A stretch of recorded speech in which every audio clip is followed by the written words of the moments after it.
Hi, I'm Paul Harris. I'm from Sea Wales. I'm actually the founder, manager and still tour guide of Sea Wales, and we're a sightseeing tour company based in Cardiff, but we show people around Wales, attract people to come in to see places like this. I'm with Karen Bryan at the moment, and we're at the Brecon National Park Visitor Centre, right in the heart of one of our national parks in South Wales, and she's come on a tour to see what we do, but also to see the destination, to see Wales, to see what's very close to Cardiff, and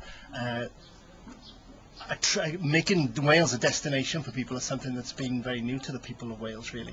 They've opened their doors for the first time and now attracting people to come in and see what's beyond Cardiff, what is Wales all about, and realising that it's, well, places like this, as perhaps you'll see in other blogs that Karen does, that Wales is a very wonderful place to visit. Of course, I would say that, but the people who come, it is, the people coming, and with the sun coming out, of course, as it always does when I do speeches like this, that the people are very surprised because it's perhaps the last part of the jigsaw, really, in this Ireland and Britain, this England, Scotland, Northern Ireland.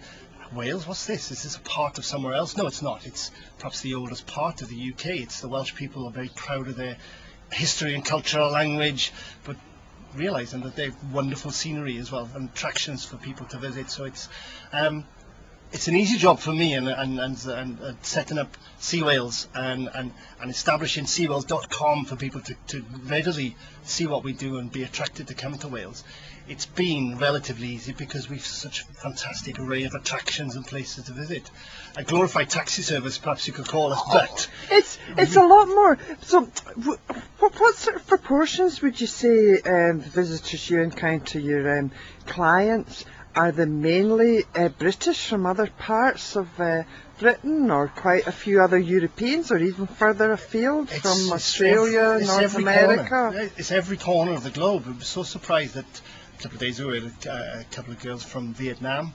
There's a lot of people who live in Britain who are from overseas. One of our customer profiles is the young school teacher living in London from Australia. Oh yeah. She has a weekend off or holidays off from schools, and she goes travelling and coming to Wales. Perhaps will be a part of that.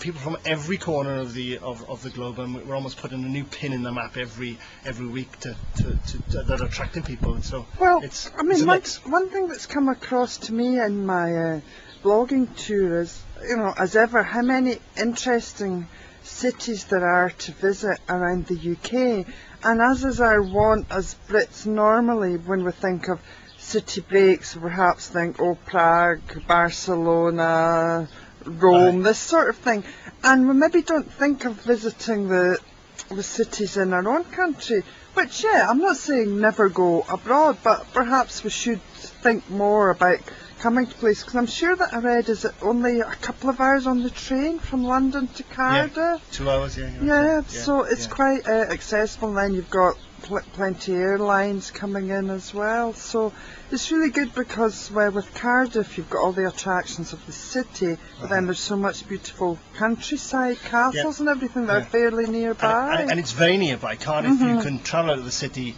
with us perhaps, or on our tours, but obviously any means of transport will take you just 20 minutes out of the city, and you're in countryside like this. And you've got beaches as well nearby. We can be on the top of Penavine, which is just across there, not far away, in the morning. The tree, so I'm not pan round it. Over there, It is there, and it's the highest mountain in southern Britain. You can be on top of there in the morning and get down to Caswell Beach in the afternoon, within a distance to drive of a day. So, and then hit the nightlife in Cardiff in the evening. Of course. Yes. Yeah, there's a wide variety of things to do.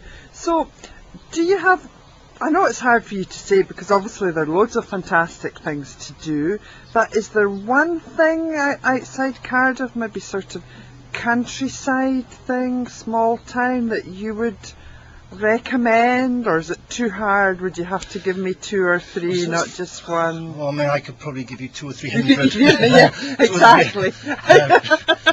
If I could say right here, right now, this minute today, I would say the accessibility from Cardiff of the town of Brecon.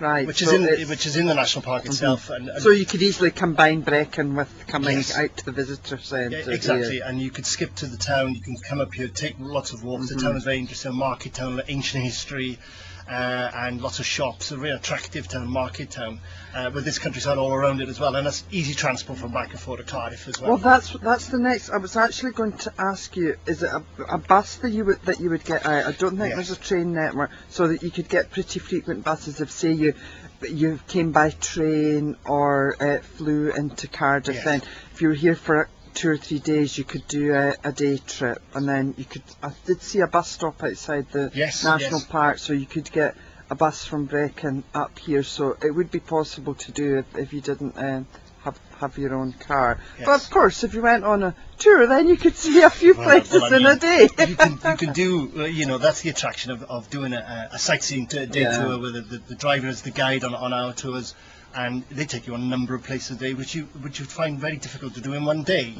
But the thoroughfare from Cardiff to get to Brecon is the one road that goes through the heart of Wales, so it's well practiced manoeuvre for bus trips as well. But of course, SeaWales.com tours would be the best way to experience the countryside. Of course, you get a real sense of place. That everything that we do is we assume that people are in Cardiff for perhaps a very short space of time, 2 or 3 days, More than me. Well, 2 days supposedly, but not enough. If you have them for one of those days, then they really get a sense of Wales and Welsh people and everything that we've got to offer. And speaking a few words of Welsh before they leave would be lovely. Yes. Oh well, thanks very much for speaking to me, and let's hope you have lots of happy clients. Going on your trips, because I've certainly enjoyed it so far, the commentary and everything. Thank you very much. So thanks for talking to me.